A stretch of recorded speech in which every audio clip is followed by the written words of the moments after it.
What would you say about 2 people, maybe three people? But, I mean, you know, it was the fingers of one hand, and I expected it to go whoosh. Yeah, so did I. No, I mean, it was really surprising, actually. Let me read out this little quote for you all. No, it's not a joke. I'll keep the jokes for my break time because I'm not very good at pre-watershed jokes.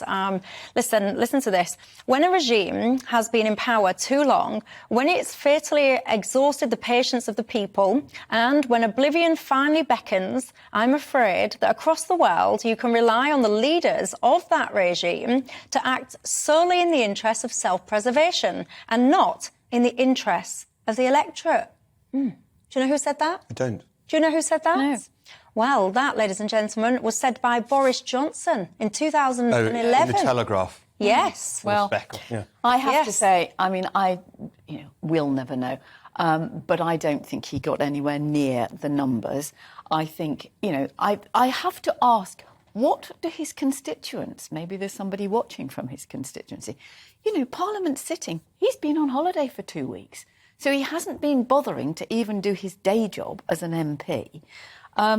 Can I just say why I completely understand why you have that niggling doubt about the veracity of it. Mainly because of Boris Johnson? Well, but so here's my thing. Nigel Adams, one of his biggest supporters, gave a statement today saying that he had checked with Bob Blackman, who's one of the co-secretaries of the 1922 committee, to verify that Boris had the numbers on their paperwork, and it was agreed. Now, actually, that's so high risk, because if that's not true, that's the end of 2 careers. I just don't believe they lie about it. There's not, and that's not Boris now. That's 2 other people. But what do you think are his own words that I've just read out to you a few years ago? Well, he's changed his mind. I mean, he's a far better journalist than he is a politician.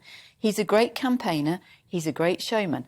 And as you know, was written in some of the Sunday papers. Actually, I think it was Fraser Nelson that wrote yesterday in the Telegraph.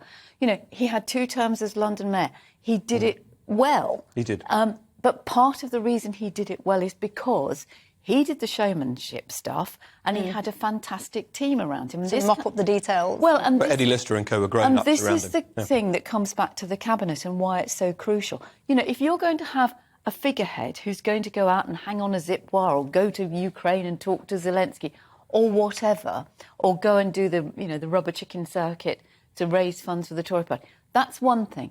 But you've got to make sure that the people who are doing the job do it well, are on it. And Boris is just not up to it. Well, 2 predictions. He'll do something, right? He'll be special representative to Ukraine, or we might try him for the NATO role or something. Good Lord. Right? No, I'm serious. He will do. He made the Ukraine special representative for the UK to Ukraine will be warmly welcomed by Zelensky. Yes, I'm sure. And that's what happened to my old boss, Paddy Ashton, who was actually made special representative to Bosnia. But the second thing is the political environment is littered with the corpses of people who've written off, metaphorical corpses of people who've written off Boris Johnson. He'll be back at some point. But he'll make a lot of money, Alex. I mean, he's going to make a lot of money on the speaking circuit. Somebody estimated it could be £5 million a year. He's got £115,000 for life coming in to pay him as an ex-Prime Minister. I do hope Liz Truss But hang on, I thought that 115 grand, I thought that was more for, like, costs associated with the job. I didn't think it's... Because this is being made out, 115 grand, all these ex-Prime Ministers to get it as a salary. It's not, It's to have an office, but it doesn't stipulate that you have to be doing... I mean, but it's not a salary that he gets for life, for like sitting on his bottom on beaches, is it? He's got a. It's to me the way I understand it. I don't think it is, Michelle. I mean, I'm sure somebody will tell us, somebody who may know better. But I think when you get paid work, that has to be reflected. But I think the basic thing is that you get that money. Yeah, but I don't think it is. Someone in my ear is going to tell me the answer to this, and we'll come back with the details of facts. Yeah, but my understanding of it is, and someone will tell me, it's not like a salary, because a lot's been made of this. You're going to get this money. It's not a salary. It's more like costs associated with. To me, I see it as almost some form of expenses.